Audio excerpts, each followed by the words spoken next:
In this video, we're going to begin Chapter 8 of our textbook, which is nominally titled Balances on Non-Reactive Processes.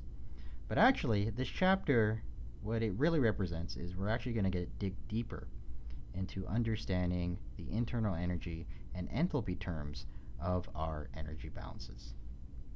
And so as we saw in Chapter 7, we were introduced to the concepts of internal energy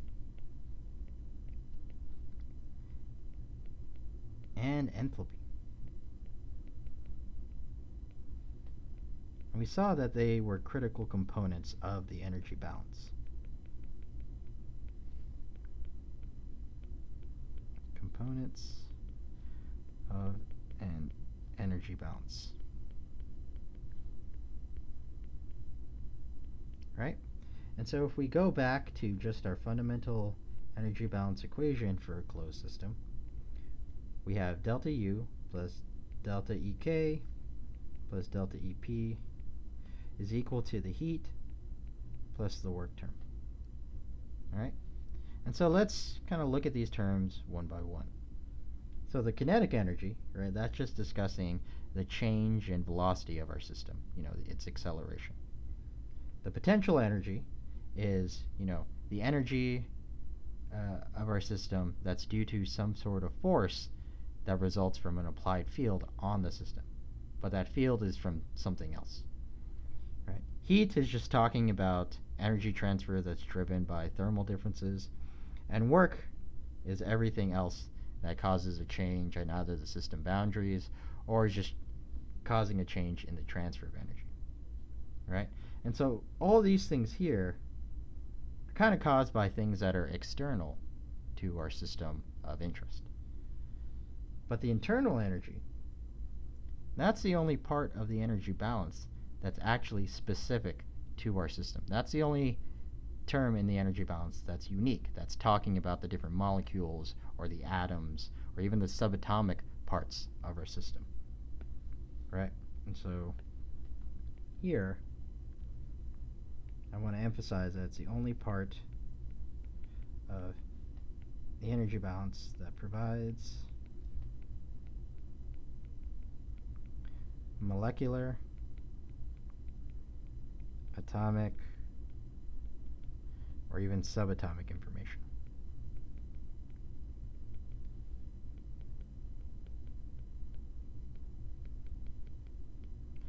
And so through the internal energy and through the enthalpy, we could get information about our system that we can't see with our naked eye, but can only probe by measurements on these other things, and then we could back calculate the molecular properties of our system. To at least demonstrate, this sort of idea, what I want to do is I want to introduce you to a scientist. Specifically, I want to introduce you to Dr. Jocelyn Bell Burnell, all right, who is one of the world's most famous, important, and influential astrophysicists. On the left here is a recent photo of Dr. Burnell, but on the right here is a photo of her when she was doing her doctorate in astrophysics. So she was about the same age as everyone in this class. In this photo, she's posing in front of a radio telescope that she built. And this is a fairly important telescope in the history of just physics, because this is the telescope that Dr. Burnell was using when she discovered the first known evidence, the first known signals that were coming from pulsars, which are celestial objects in space that are used to study galaxies. All right? And so, what is a pulsar? All right, so we're going to start talking about pulsars. Okay? And so to start talking about pulsars, first let's just think of what a star is. Right? And so a regular star is just a flaming gas ball, right, that rotates really quickly. So this is a big star. And so big stars can illuminate their galaxies, but over time, for various reasons and various chains of reactions, these big stars undergo what's known as a supernova, which is basically when the stars collapse under their own weight. Right? And so, if we go from a big star that's a flaming gas ball and it collapses, we end up with a much denser type of star,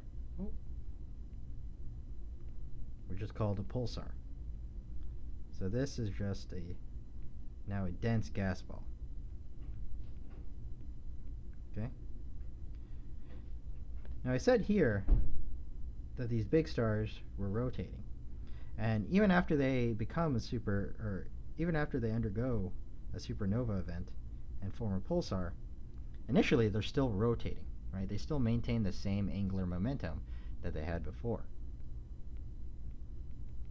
Maintains same angular momentum. And so what this means is that initially these pulsars are rotating very quickly.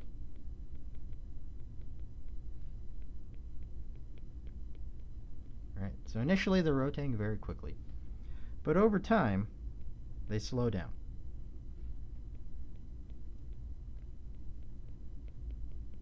Right? And so they begin to decelerate. But we know from the energy balance that this deceleration, right, basically this change in kinetic energy, needs to be balanced by some other term in the energy balance. Right? This energy needs to be transferred into something else. And what happens is that the deceleration of this pulsar is converted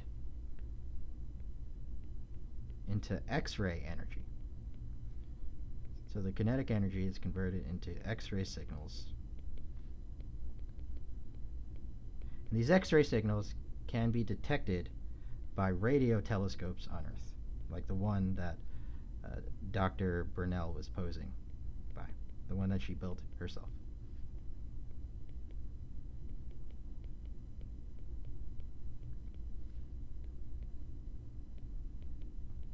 Okay.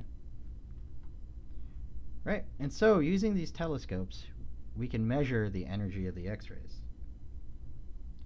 And by manipulating our energy balances, we could then take this energy of the X-rays that we measure, and we could use them to calculate, the enthalpy or even the internal energy of the pulsar. And based on, calculating what that internal energy, we get information about, for example, the temperature of the pulsar, its structure, even its composition.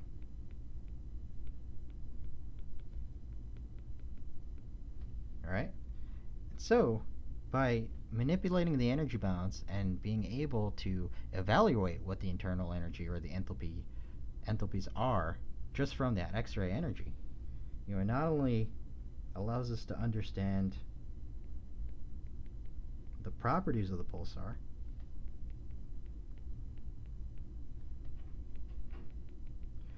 but it also allows us to understand the properties of the things around the pulsar.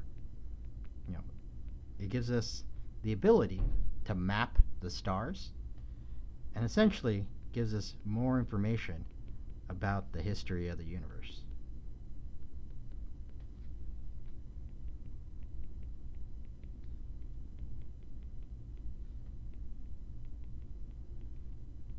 And so we could get that deep and very profound information just by going back to the same energy balance that we were introduced to in Chapter 7.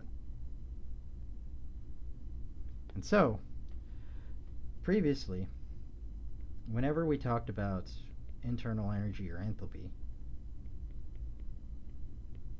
we only talked about, chemical species in which the internal energy or the enthalpy were tabulated for us. We talked about species like water or air. so whose internal energy and enthalpy were recorded in reference tables.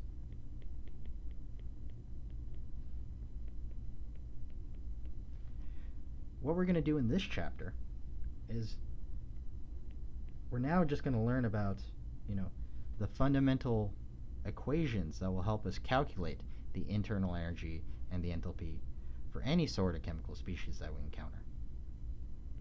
We will learn how to calculate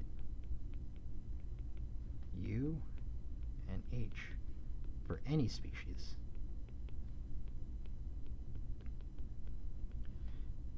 Or even more complicated sorts of processes.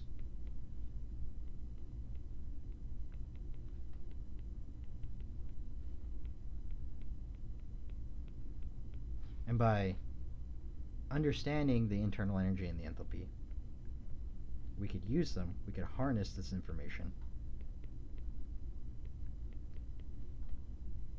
to directly measure properties like temperature and composition.